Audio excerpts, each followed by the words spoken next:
আজ থেকে প্রায় 4500 বছর আগে কেনান নামক এক মরুভূমির দেশে হাজর নামে এক নগরী ছিল। সেখানে ইদো তামির নামক জ্ঞানী, বিদ্যা ও বুদ্ধিতে পারদর্শী এক ব্যক্তি থাকতেন। তার অবস্থা মোটামুটি ভালোই ছিল। ইদো তামির সবসময় মানুষদের ভালো ভালো উপদেশ দিতেন আর সাহায্য সহযোগিতাও করতেন, তাই তাকে মানুষ অনেক ভালোবাসত। আর তার অনেক নামডাকও ছিল। তার দুই স্ত্রী ছিল।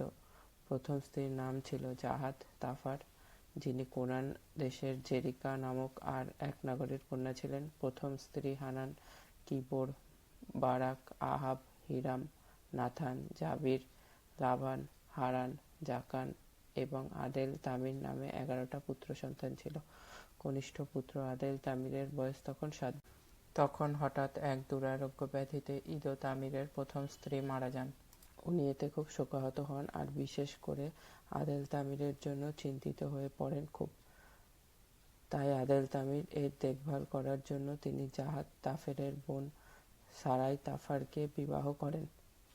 বছরখানেক পরে সারাই তাফেরের গর্ভে ইসাক তামির এর জন্ম হয়, যিনি পরবর্তীকালে বাদশাহ ইদ্রিস সিনিয়াত সিদ নামে পরিচিত। ইসাক তামির তথা বাদশাহ ইদ্রিস সিনিয়াতের বাল্যকাল থেকেই খুব নম্র, ভদ্র, বুদ্ধিমান আর পিতামাতার খুব বাধ্য সন্তান ছিলেন। তিনি খুব ছোট বয়স থেকেই পিতার কাছে গিয়ে ধর্মশিক্ষা করতেন। পিতার কাছ থেকে তিনি সংযম বিদ্যা শেখেন ভালোভাবে।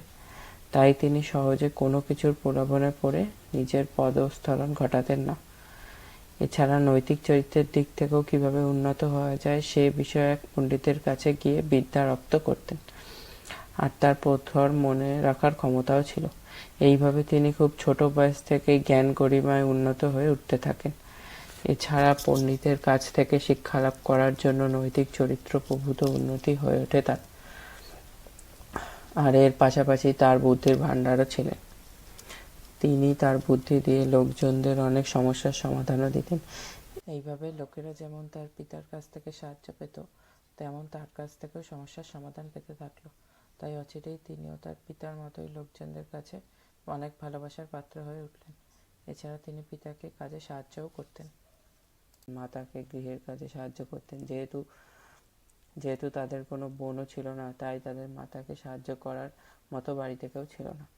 এইভাবে তিনি ছোটবেলা থেকে একজন ভালো মানুষ হওয়ার জন্য যা যা কিছু লাগে সমস্ত কিছু রপ্ত করার দিকে মনোনিবেশ করেন।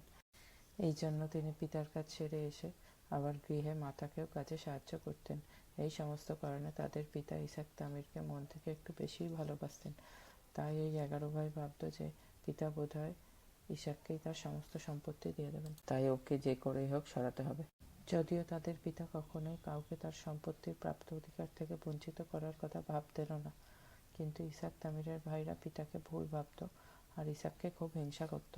যদিও ইসাক তাদের ভাইদেরকে খুব মন থেকে ভালোবাসত। ভাইদের এই হিংসা তাদের পিতা ইদো তামির বুঝতে পারতেন। তাই তিনি ইসাক তামিরকে সবসময় সাথে করে নিয়ে থাকতেন, যাতে কেউ তার কোনো ক্ষতি না করে দেয়।